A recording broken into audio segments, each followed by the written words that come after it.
네, 영업의 비용을 볼 텐데요. 영업의 비용은 우리가 앞에서 영업의 수익하고 대응되는 개정 과목들이 참 많아요. 그래서 앞에서 영업의 수익에 있는 것과 비교해서 여러분이 이해하시면 아주 쉽습니다. 자, 첫 번째 나오는 영업의 비용에서 첫 번째 나오는 이자 비용은 영업의 수익의 이자 수익과 대응되는 것이죠. 그래서 이자 수익은 우리가 돈을 예금했다가 아니면 거래처에다가 빌려주었다가 그 이자로 받는 수익이 이자 수익이었다면 이자 비용은 그 반대입니다. 금융기관으로부터 우리가 차입을 했다든가 거래처로부터 돈을 차입을 하고 그 차입의 대가로서 지불하는 이자를 전부 이자 비용으로 처리하면 돼요. 아까 운용 리스 이야기도 했는데 운용 리스가 아니라 금융 리스. 금융 리스를 지불했다. 이번 달 리스요 100만 원을 지불했는데 90만 원은 원금이고 10만 원은 이자였다라고 하면은 차변에 리스 임차료 임차료가 리스 차입금 90만 원 부채 감소 또 차변에 이자 비용 10만 원 비용 발생 이렇게 처리하는 겁니다. 이자 비용. 영업의 비용 중에서 1번으로 나오죠. 맨 처음으로. 되게 그 개정 과목 코드가 요 순서대로 만들어져 있어요. 대체로. 다음에 외환 차손은 우리가 영업의 수익의 외환 차익하고 비교해서 보시면 돼요. 그래서 제가 앞 시간에서 어제 외화 자산을 이제 외상 매출금을 예를 들어 가지고 외환 차익이 나오는 경우는 환율이 처음에 외상 매출했을 때는 환율이 1달러당 1,000원이었는데 그 외상 매출금을 회수할 때 1,300원이 되었다 라고 한다면 같은 10,000달러를 우리가 받았다 하더라도 외상 매출금을 인식하는 수익을 인식하는 단계에서는 1달러당 1,000원으로 인식하지만 받을 때는 환율이 1,300원으로 올라져 있기 때문에 1달러당 1,300원이 돼요. 그러면서 그때 이 바로 외화자산 외상 매출금을 우리가 회수할 때 외환 차익이 발생했는데 이거는 그 반대입니다. 외화자산으로 말하면 환율이 떨어진 거예요. 1,000원이 800원이 됐다. 그러면 외상 매출금이 회수 금액이 작아져요. 잔고 금액보다. 그러나 외화 부채는 반대입니다. 이렇게 환율이 올라가면 차손이 발생합니다. 외화 부채는 우리가 갚는 거죠. 갚을 때는 달러가 올라가면은 손실이 발생하는데 그게 바로 외환 차손입니다. 외환 차익의 반대. 자, 기부금. 네, 이거 시험에 많이 나오죠. 기부금. 영업의 비용이라는 거. 아무런 대가를 바라지 않고 무상으로 금전이나 물건 등을 기증하는 경우에 처리하는 개정 과목이죠. 기부금. 영업의 비용에 해당되고요. 이 판매관리비 아니니까 요거 잘 구분해 주십시오. 자, 외화 환산 손실 어제 수업에서 외화 환산 이익하고 반대로 보시면 됩니다. 결산 시에 요거는 미실현 비용이죠. 미실현. 실제로 실현된 건 아니에요. 그러나 결산 때 외화 자산과 외화 부채에 대해서 결산일 환율로 평가를 해 봤더니 손실이 발생했다 하는 게 외화 환산 손실입니다. 결산일 환율로 평가할 때 발생하는 거예요. 그 다음에 매출채권 처분 손실. 이건 여러분 우리 매출채권 받으러움 배울 때 우리 공부했던 거죠. 이것을 우리가 받으러움의 할인, 어음 할인 때 발생합니다. 어음 할인 때. 그래서 여기 설명도 그렇게 나오죠. 만기가 되기 전에 은행에 가서 현금으로 바꾸는 겁니다. 그러면 은행에다가 어음을 매각하는 결과가 돼요. 그러면 어음을 우리가 은행에서 500만 원짜리를 사줍니다. 사줄 때 할인료라는 걸 공제하고 줘요. 만기가 만약에 2달이 남았다 그러면 2달에 해당되는 이자를 빼야 되겠죠. 그게 바로 할인료이고 이것을 개정 과목으로 우리는 매출채권 처분 손실이라는 영업의 비용 처리한다는 거예요.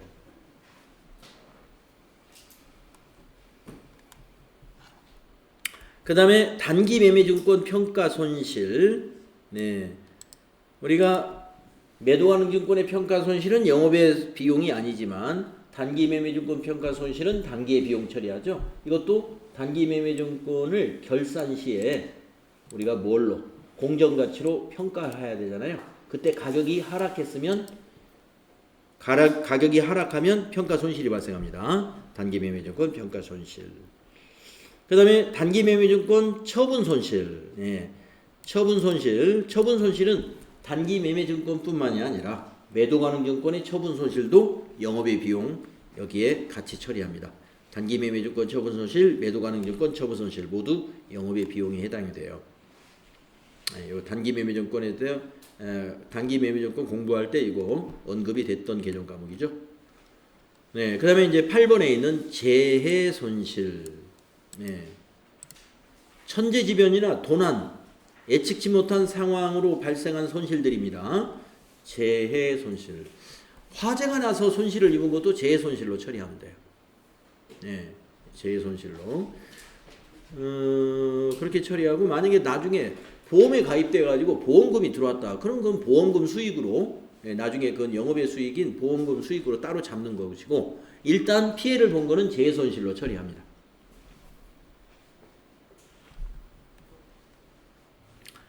그 다음에 9번째 유형자산 처분 손실.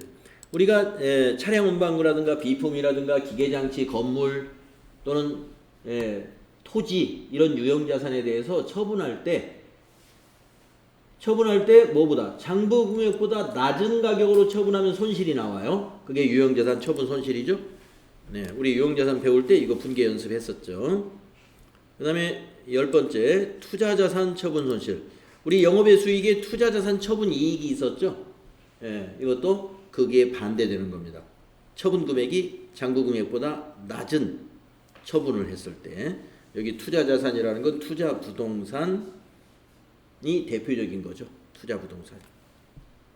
그 다음에 이제 잡손실. 아까 잡이익 설명한 거에 반대라고 보시면 돼요.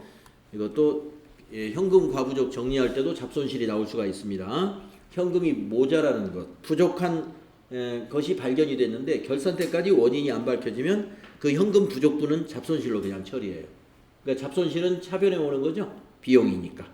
아까 잡이익은 대변에 갔었죠. 네, 그래서 개정 과목 영업의 비용 우리가 영업의 수익과 대응되는 것도 많았고 해서 뭐 이렇게 길게 설명드리지 않아도 여러분이 척척 이해가 되실 수 있습니다. 자, 그 다음에 이제 법인세 비용인데 이 법인세 비용이 판매 관리비나 영업의 비용에 포함된다고 생각하시면 안 돼요.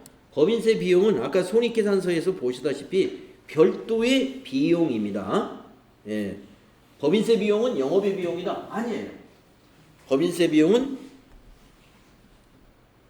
급이 어디 영업의 비용에 포함되는 것이 아니라 여기 아까 여기 보셨죠? 예, 법인세 비용의 위치를 보세요. 예, 이렇게 굵은 글씨로 들어가잖아요. 영업의 비용 안에 있는 뭐 기부금, 수수료 비용 이런 거에 영업의 비용에 소속되어 있는 비용이 아니라 법인세 비용은 독립된 비용입니다. 그래서 법인세 비용은 뭐 영업의 비용이다 이런 설명이 마치 그럴듯하게 들리지만 그거 틀린 얘기예요. 법인세 비용은 별도의 비용이죠. 영업의 비용에 포함시켜서는 안 됩니다. 그래서 우리가 법인세를 법인세 비용이라고 그래요. 법인세를. 그래서 개정 과목이 법인세 비용이라는 개정 과목을 사용하고 있습니다. 법인세 비용. 그래서 우리가 이 손익계산서에 가보면 결산이 끝나면 법인세 여기 법인세 등이라고 나와 있죠. 아직 영원으로 나와 있는 건 아직 지금 법인세가 결산이 아직 안 끝난 거예요. 항목은 만들어져 있죠. 자, 그래서 법인세 비용 4번 이걸 보면은 좀 이런 설명이 있는데 한번 보도록 할까요? 회계 기간에 납부하여야 할 법인세를 말한다. 그러면 우리가 납부해야 할 법인세를 언제 계산할 거예요? 우리 조금 전에 손익계산서에서 어디까지 나와야 법인세를 알 수 있어요? 법인세 차감전 순이익까지는 계산이 되어야 법인세를 산출할 수 있는 거거든요. 그러니까 법인세 차감전 순이익이 일단 나와야 돼. 그래야 법인세가 확정이 됩니다. 그러니까 이건 결산 분계 사항이에요. 자, 계속 가겠습니다. 회계 기간에 하여야 할 법인세액을 말하는데 기중의 법인세 중간 애납액과 우리가 그 법인세 중간 애납은 8월인가요? 8월에.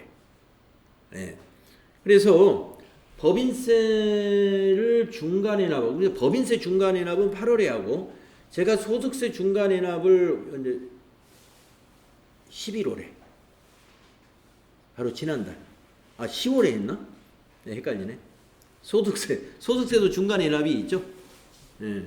소득세 중간 애납도 있고 법인세 중간 애납이라는 게 뭐냐면은 우리가 이제 3월에 법인세를 최종으로 이제 법인세 조정을 통해서 3월에 납부할 때 한꺼번에 납부하면 너무 금액이 현금 부담이 클 수가 있으니까 중간에 한번 고지를 해주는 거예요. 세무서에서 지난 회계 기간에 납부했던 법인세 그 산출세액에서 그 절반 정도를 미리 좀 내주면 나중에 결산 끝나고 세무조정 끝나고 3월에 법인세 낼 때 현금 부담이 좀 완화되니까 나누어서 내라 하면서 그러면 그 중간 애납액을 납부할 때 우리는 회사에서 이 중간 애납액에 대해서 뭘로 처리하냐면요 선납세금이라는 자산으로 처리해요. 자산 처리. 그래서 기중의 법인세 중간 애납과 또 뭐가 있냐? 법인이 원천징수 당하는 게 있어요. 이자 수익에 대한 원천징수 당하는 거. 우리가 이제 이자 수익에 대한 원천징수하면 보통 금융기관에서 원천징수를 하죠. 회사에 대해서. 그러면 원천징수 당한 거를 우리가 회계 처리를 해야 돼요. 원천징수 당한 것을 그때 그 세금 낸 거를 선납세금으로 처리하면 돼요. 그리고 이렇게 기중에는 선납세금으로 처리했다가 기말에 이거를 법인세 비용으로 대체를 합니다. 기말에 법인세 비용으로 대체. 이게 무슨 얘기냐면 자 이걸 한번 분계를 통해서 법인세 중간에 납 회계 처리에 대해서 말씀드리면 그 이자 수익에 대한 원천징수도 마찬가지예요. 가령 2019년 8월 30일에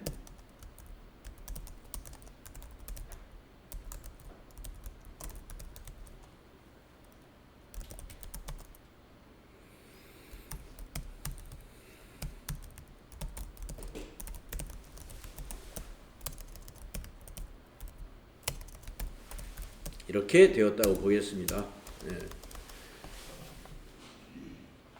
법인세 중간 애납을 1,000만 원을 현금으로 납부했다고 볼까요? 그러면 차변에 이것을 비용으로 바로 처리하지 않습니다. 기중에는 선납세금 1,000만 원 이렇게 선납세금을 당좌자산이에요. 자산으로 잡아요. 아직 법인세가 확정된 게 아니기 때문에 비용 처리 안 하고 일단 자산으로 잡습니다. 대변에 현금 1,000만 원 자산 감소하죠.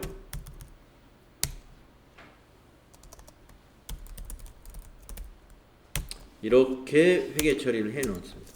자, 그리고 다른 선납세금은 없었고 이렇게 해서 2019년 12월 31일 결산일을 맞이하여 법인세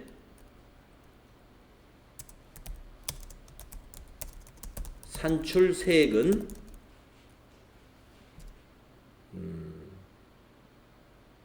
1,500만 원이다 라고 한번 해보겠습니다.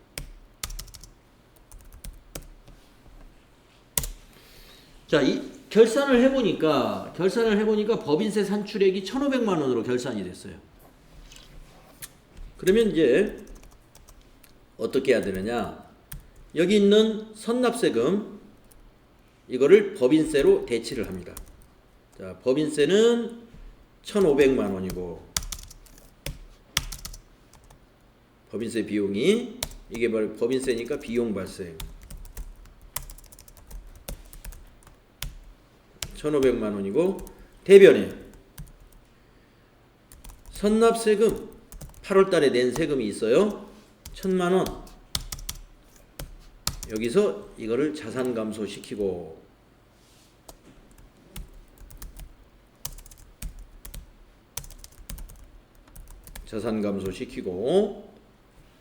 그리고 500만 원은 12월 31일 날 납부하는 게 아닙니다.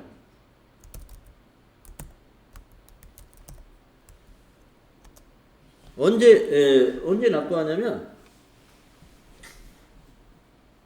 세무조정 끝나고 납부해요. 3월 달에. 송금산입, 송금불산입, 입금산입, 입금불산입이라는 세무조정을 통해서 이제 법인세법에 의한 당기의 결정세액을 또 다시 만들어요. 세무조정을 통해서. 그러니까 일단은 결산 시점에는 이걸 부채로 일단 인식을 해줘요. 500만 원을 미지급세금 12월 31일 날 실제로 납부하는 게 아니니까. 그래서 우리 회계상 결산을 해봤더니 산출세액이 법인세가 1,500으로 나오더라 하면은 그거 전부 12월 31일 날 비용 처리하는 거예요.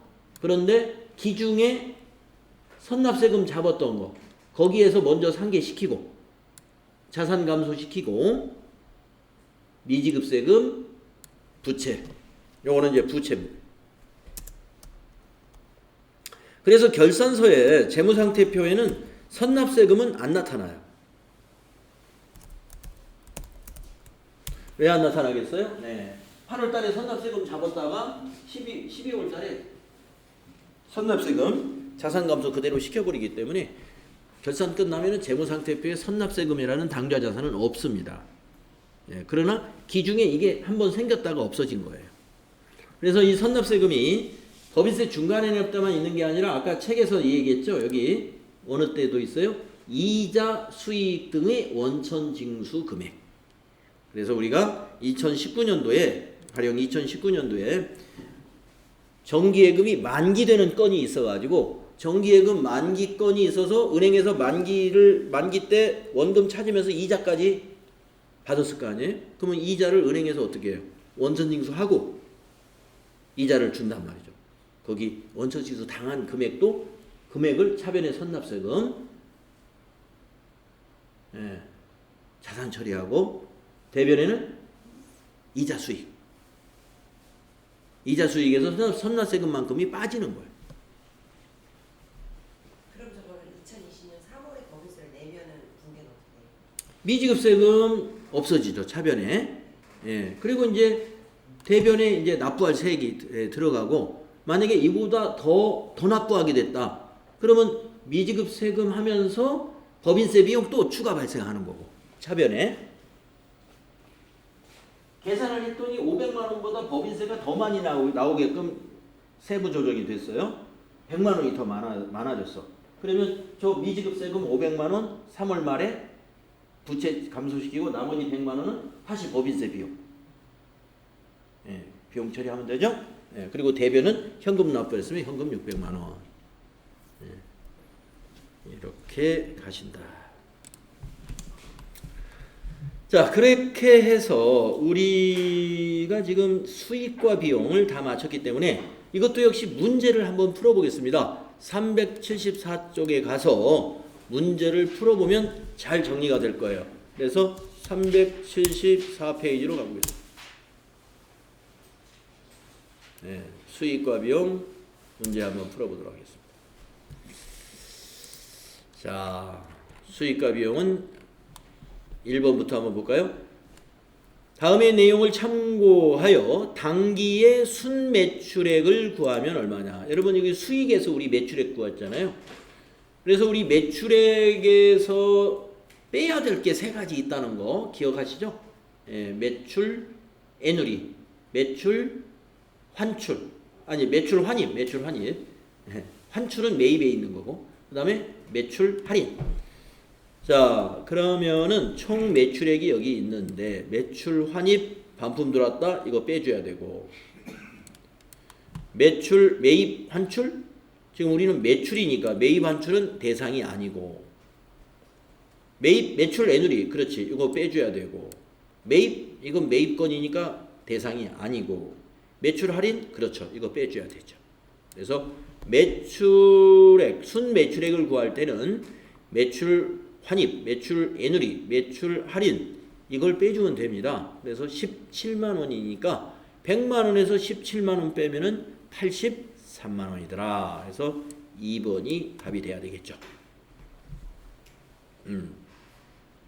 다음에 2번 문제 보시면 매출 원가를 구하면 얼마냐. 네, 이런 문제 참 많이 나온다 그랬습니다. 그러면 이런 문제를 여러분이 풀 때 매출 원가 등식 기초 상품 더하기 단기 매입액 빼기 기말 상품 재고액 이렇게 등식으로 풀으셔도 돼요. 그런데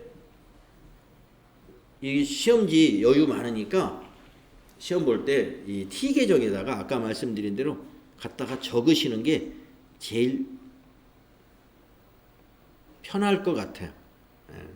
저는 이런 문제 나오면 무조건 적습니다. 이렇게 T자로. 자, 기초 이 자리죠? 여기다 적고 총 매입액 50만 원 여기 적어요. 근데 총 매입액을 적는 게 아니라 원래는 순매입액을 적는데 순매입액을 여기다 또 마이너스로 넣으면 되니까 자 매입 환출은 여기서 빼주는 거죠. 여기다 마이너스로 내고 아니면 매입 환출을 빼주는 거는 반대쪽에다 넣어도 돼. 여기다 2만 원 여기서 빼주는 거는 반대쪽에. 자 기말 상품 재고액 자 이거 맨 밑에 적으면 돼. 10만 원 기말 상품 재고액이 이 자리죠. 10만 원. 그 다음에 매입 할인 이것도 빼주는 거니까 반대쪽에 5천 원 매입에서 빼주는 거. 그 다음에 매입 애누리 이것도 빼주는 거니까 매입의 반대쪽에 만원. 그러면 끝났어요. 요 합계하고 요 합계를 일치시키면 돼요. 일치시키면 그러니까 이제 여기에 오는 게 뭐예요? 이게 매출원가 이 자리에 가는 게. 자 차변의 합계는 68만 원이잖아요. 대변의 합계 68만 원 만드셔라 이거예요. 계산기로 계산기 안 들어도 되나요? 3만 5천 원에서 13만 5천 원. 그러면 68만 원 빼기 13만 5천 원 했더니 54만 5천 원이네.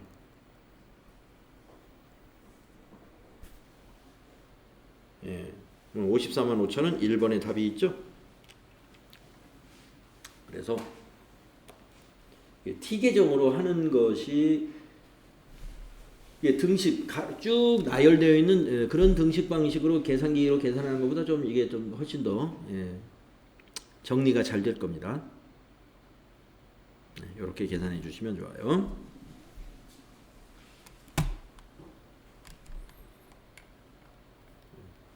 다음에 3번 문제 볼까요? 다음 자료에 의해 매출 원가와 매출 총이익을 계산하면 각각 얼마냐? 자, 매출 원가. 아까 또 그 그림 필요해. 매출 원가. 이 자리가 매출 원가죠.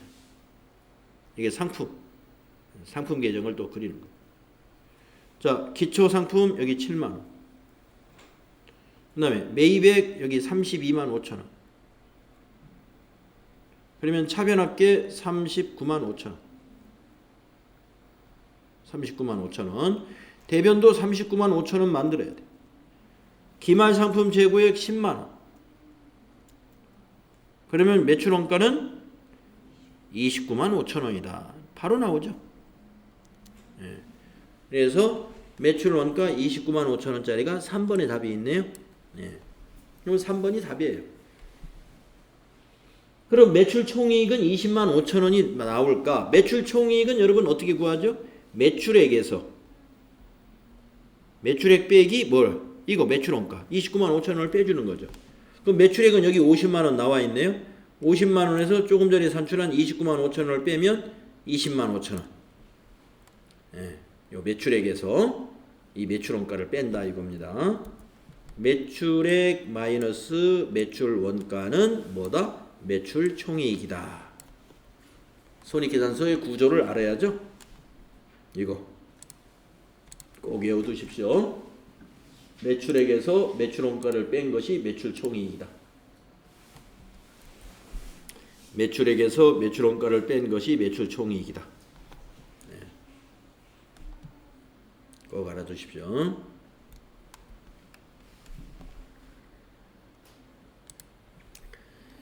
자, 그 다음에 또 저기 그 밑에 문제도 지금 같은 문제입니다. 매출 원가를 계산하면 얼마냐? 예. 이게 무조건 T자를 한번 그려보자. 예. 그래가지고 자, 기초 상품 재고액 4만원 이쪽에 적고 매출 원가 구하는 거니까. 또 단기 매입액이 어디 있나요? 이번에는 총 매입액에서 아예 순 매입액을 계산해가지고 바로 적을까요? 예. 자, 20만원에서 요거 만원 빼주고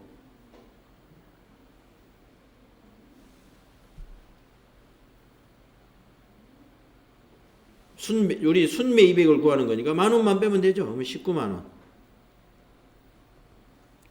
그러면 23만원이 차변의 합계죠. 대변의 합계 23만원 만드는 겁니다. 자, 기말 상품 재고액 어디 있어요? 여기 있죠. 5만원. 기말 상품 재고액 자리가 이 자리예요. 그러면 이게 매출원가 자리다. 자, 23만원에서 5만원을 빼는 겁니다. 18만원이 매출원가다. 답은 3번에 있다. 네. 이게 지금 상품 계정을 이렇게 약식으로 그려서 정답을 산출하시는 거예요. 상품 매출을, 상품 계정을. 그러니까 이거는 왜 반영을 안 했느냐? 지금 이 매출 환입이라든가 또 단기 총 매출액이라든가 이 값은 지금 이 매출원가 구하는데 굳이 없어도 되는 거니까 이걸 써먹을 데가 없었던 거죠. 네. 이거는 써먹을 데가 없다. 이걸 산출하는데. 어렵지 않죠? 네. 시험에 대비할 때 이런 거 아주 중요합니다. 그 다음에 5번. 다음은 주식회사 한붕의 상품 매출과 상품 매입 관련 자료이다. 매출 총이익이 얼마냐? 매출 총이익 여러분 아셨죠? 매출액에서 매출 원가를 빼라. 네. 그런데 매출액을 안 주었네? 계산을 해봐야 돼요. 기초는 없고 매입 수량이 150개인데 원가가 개당 원가가 100원. 그러면은 150개를 100원에 한 개당 100원이다. 그러면 15,000원이죠? 이게 지금 매입 금액이에요. 매입 운반비가 3,000원 들어갔어요. 그럼 매입 원가가 자, 운반비는 매입시 운반비는 비용 처리하는 게 아니라 매입에 더해야 돼요. 3,000원 더해야 돼. 그러면 이 150개의 매입 가격은 얼마가 돼요? 18,000원에 산 거예요. 18,000원에. 자, 그런데 세 번째 점. 상품 매출 수량 그 중에서 100개를 팔았답니다. 100개. 매출 단가는 200원씩 팔았어요. 그러면 이제 여기서 매출액을 구할 수가 있죠. 100개를 200원에 팔았으면 매출액은 얼마예요? 예, 2만원이 이게 매출액이에요. 이게 매출액. 그러니까 우리 매출 총이익은 매출액에서 원가를 빼야죠. 매출 원가. 매출 원가가 얼마냐 이거. 100개의 원가를 산출하면 돼요. 100개의 원가는 원래 이 150개가 얼마에 매입했냐면 18,000원에 매입했어요. 그러면 여기서 단가를 한번 산출해 보세요. 한 개당 얼마에 샀는지. 18,000원을 나누기 150개로 나눠봤습니다. 그랬더니 이것이 120원짜리야. 이게 원가예요. 그러니까 이 개당 120원을 100개를 곱하면 이게 매출 원가가 되는 거죠. 그래서 12,000원이 매출 원가. 120 곱하기 100개. 100개 팔았으니까. 그러면 매출 총이익이 이제 나왔죠. 2만원에서 12,000원 빼니까 8,000원이 바로 여기에 해당된다. 매출 총이익이다. 그래서 3번에 답이 있는 거죠. 그래서 매출 총이익은 어떻게 구하시라고요? 매출액 빼기 매출 원가다.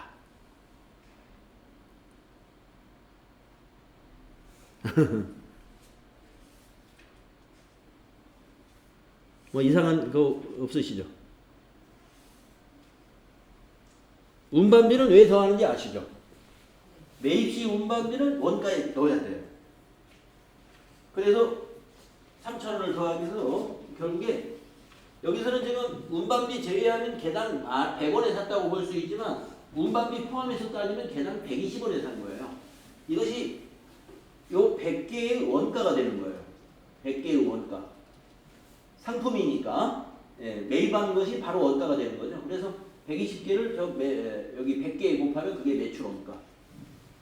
그러니까 여기는 T계정으로 할 것이 아니라 뭐 수량으로 나와 있기 때문에 이거는 T계정으로 산출할 게 아니라 매출 총이익 구하는 매출액 빼기 매출 원가 이 등식을 채워야 되겠죠.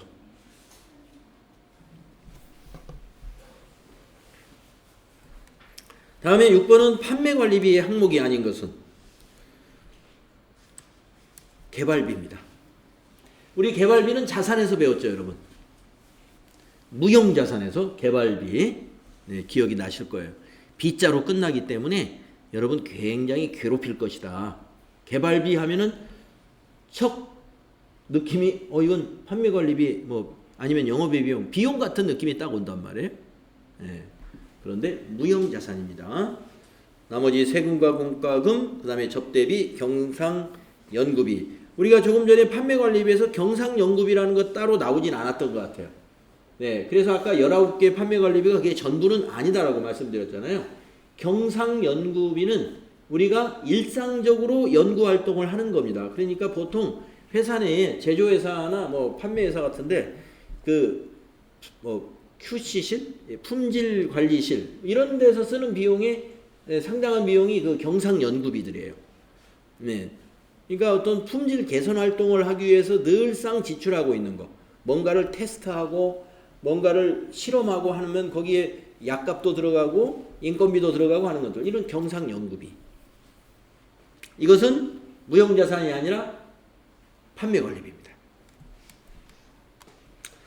그 다음에 7번 단기의 지출 관련 자료가 다음과 같을 때 판매관리비는 얼마냐. 이런 문제 참 잘 나와요. 엊그제 지난주 토요일에도 이런 문제 제가 보여드렸죠. 여러분에게. 판매관리비를 구하라. 이렇게 6개를 주고 오늘은 여기 4개를 주었습니다. 자, 매입시 운반비는 자산입니다. 이건 자산. 상품. 그 다음에 거래처 직원과 함께하는 식사 접대비니까 판매관리비죠. 그 다음에 상품 화재 보험료 이거 회사의 재산을 지키기 위한 업무 관련성이 있죠. 보험료입니다. 판매관리비입니다. 은행 차입금에 대한 이자 이거는 판매관리비가 아닙니다. 영업의 비용입니다. 비용은 비용이지만 판매관리비는 아니고 영업의 비용, 이자 비용이잖아요. 은행 차입금에 대한 이자가 이자 비용. 그래서 판매관리비는 요 2개만 더해야 돼요. 이렇게 1번이 답이다. 그 다음에 8번 문제는 영업이익을 구하면 얼마냐. 영업이익 여러분 아까 손익계산서 보셨죠. 영업이익을 구하려면 자 수익이 위에 뭐가 나와요. 매출액이 나오고 매출액에서 뭘 빼야 돼요. 매출 원가 빼고 그 다음에 이것을 매출 총이익이라고 그러죠. 매출 총이익. 그래서 매출 총이익에서 다시 판관비를 빼야 돼요. 판매관리비를 줄여서 판관비라고 하는데 이걸 빼면 이게 바로 여기서 말하는 영업이익입니다. 영업이익. 영업이익까지 계산하려면 이 절차가 필요해요. 자, 그러면 매출액 1,000만원. 여기 1,000만원이고요. 매출원가 400만원. 여기 400만원이면은 매출 총이익 600만원 나왔어요. 그 다음에 판매관리비를 빼야죠. 급여. 급여는 판매관리비지만 이자 비용은 영업의 비용입니다. 그래서 급여만 빼야 돼요. 그래서 빼면 400만원이 이 회사의 현재 영업이익입니다. 자, 영업이익은 결국에 어떤 얘기냐. 영업이익 구하라 그러면 매출액에서 매출 원가하고 판매 관리비를 전부 더해서 빼주면 돼요. 매출액에서 매출 원가를 빼고 그리고 판매 관리비를 뺀 것이 영업이익이다. 이 영업이익이 그 기업의 영업이익을 나타내는 수익이기 때문에 아주 중요한 지표죠. 그 회사의 영업이익이라는 것은 영업이익률 이런 것은 그 회사의 수익성을 나타내는 아주 대표적인 지표입니다. 영업이익률. 영업이익률은 뭐냐? 영업이익을 뭐로 나눠요? 매출액으로 나눠요. 매출액으로. 그래서 아까 영업이익이 400만 원 나왔죠? 그러면 매출액이 1000만 원이잖아요. 이 회사의 영업이익률은 40%입니다. 영업을 해서 벌어들일 수 있는 이익률은 40%. 예. 뭐 영업이익률 40%인 업종이다 그러면 영업이익률이 결코 낮은 게 아니죠. 괜찮은 수익성이 상당히 좋은 직종, 업종이다. 이렇게 볼 수 있겠네요. 다음에 9번에 보면은 상품 매매업을 영위하는 주식회사 한공의 자료가 다음과 같은 경우 영업이익은 얼마냐? 네, 아까 말씀드린 대로 자 매출액에서 뭐뭐 빼줘요? 매출원가 빼주고 판매관리비 빼주고 이자 비용은 아까 말씀드린 영업의 비용이에요. 이건 빼면 안 돼. 그래서 10만 원에서 7만 원 빼면 3만 원 이렇게 구하는 겁니다. 그 다음에 10번 문제는 주식회사 한공의 2019년도 수익 비용과 관련된 자료이다. 그러면서 영업손익을 계산하면 얼마냐? 이것도 영업이익 구하라는 얘기예요.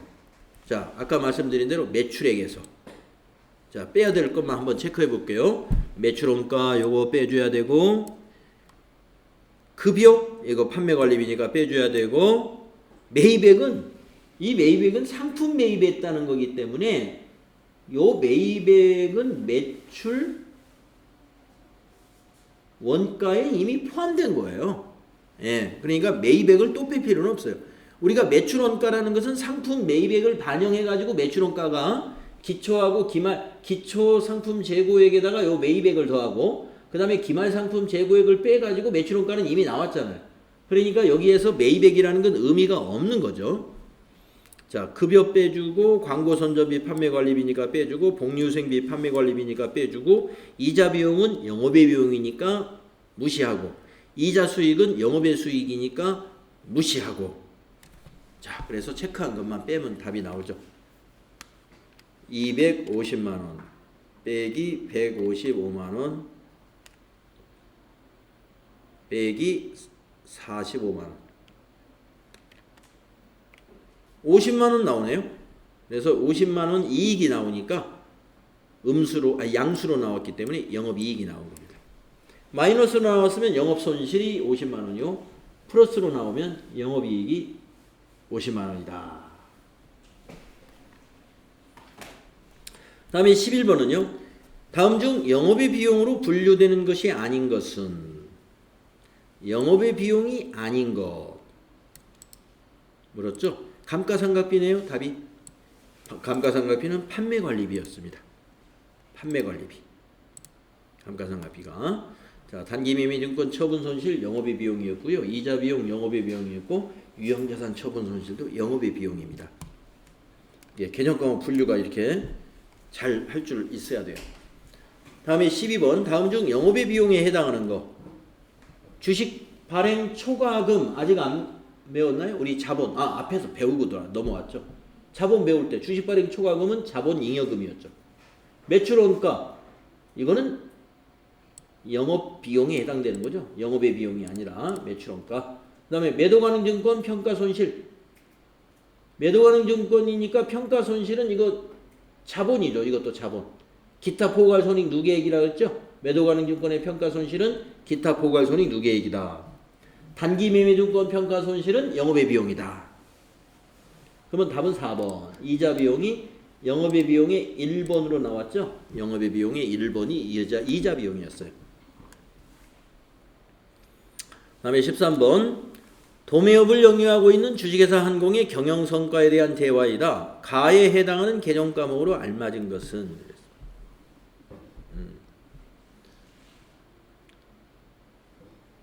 가에 해당한다는 게 뭐냐 이겁니다. 당기순이익이 증가한 원인은 무엇이 감소했기 때문이다. 앞에 문장을 봐야 되겠네요. 전기 대비 영업이익은 감소했는데 당기순이익은 증가한 원인이 무엇인가요? 네, 자 여러분 이해하시죠? 영업이익 이거는 감소했어요. 전기보다 이건 낮은데 당기순이익이 늘었다는 것은 그 밑에 뭐가 늘었을까요? 영업의 수익이 늘었거나 영업의 비용이 감소했거나 영업의 수익이 많이 늘었거나 영업의 비용이 작년보다 많이 감소했거나 그래야 당기순이익이 전기보다 컸다는 거죠. 그래서 영업의 수익이 많이 늘었겠죠. 이런 이자 수익이라든가 유형자산 처분 이익이라든가 자비이익이라든가. 자, 그래서 이 문제로 다시 돌아가면은 여기서 감소하였기 때문에 늘은 것이 아니라 무엇이 감소하냐? 영업의 비용이 감소한 거죠. 영업의 비용이. 자, 매출원가는 아니고 급여 아니고 여기 4번이네. 영업의 비용이 이자 비용이 영업의 비용인 것이죠. 그래서 4번이 답이 되는 겁니다. 문제가 몇 개 남았나요? 다 끝났군요. 끝내고 마치겠습니다. 기억니은에 해당하는 내용으로 알맞는 것은 의류 도소매점에서 의류를 판매하여 얻은 판매대금이 뭐예요? 의류를 판매하는 도소매점에서 의류를 팔면 그게 매출액이죠. 매출액은 영업수익이에요. 매출액을 바로 영업수익을 가리켜서 매출액이라 하는 거예요. 영업외가 아니라 영업수익. 요 3번과 4번이 현재 맞았어요. 그 다음에 의류 도소매점 매장에서 사용하던 컴퓨터를 매각하여 얻은 이익, 유형자산 처분이익. 유형자산 처분이익은 영업의 수익입니다. 유형자산 처분이익은 영업의 수익. 그래서 답은 3번이다. 이거 니은은 유형자산 처분이익, 기억은 매출액입니다. 상품 매출. 자, 15번. 다음은 주식회사한공의 업무일지 일부이다. 가완화를 회계 처리할 때 개념 과목으로 오는 것은 자 고아원 장학금을 지급했네요. 기부금. 직원 단합대에 북한산 단합대 복리후생비. 그래서 가번은 기부금이고 나번이 복리후생비 2번이 되겠습니다. 자 마지막 문제죠. 당기순이익이 50만 원이었으나 다음 결산정리분기의 누락이 발견되었다. 누락사항을 반영한 당기순이익은 얼마일까요? 자, 플러스 요인, 마이너스 요인을 판단해 주면 돼요. 지금 현재 50만 원으로 나왔는데 이걸 누락시켰어요. 뭘 누락했느냐? 이자 수익, 수익이죠? 차기분, 선수분이 있었대. 그럼 우리가 발생주의에 의해서 이 선수수익이라는 부채로 인식하면서 8만 원을 당기의 수익에서는 빼줘야 돼요. 마이너스. 차기분이니까 당기의 수익에서는 빼줘야 되는 거예요. 그러면 이거 빼주면 되고 그 다음에 요것도 누락했대요.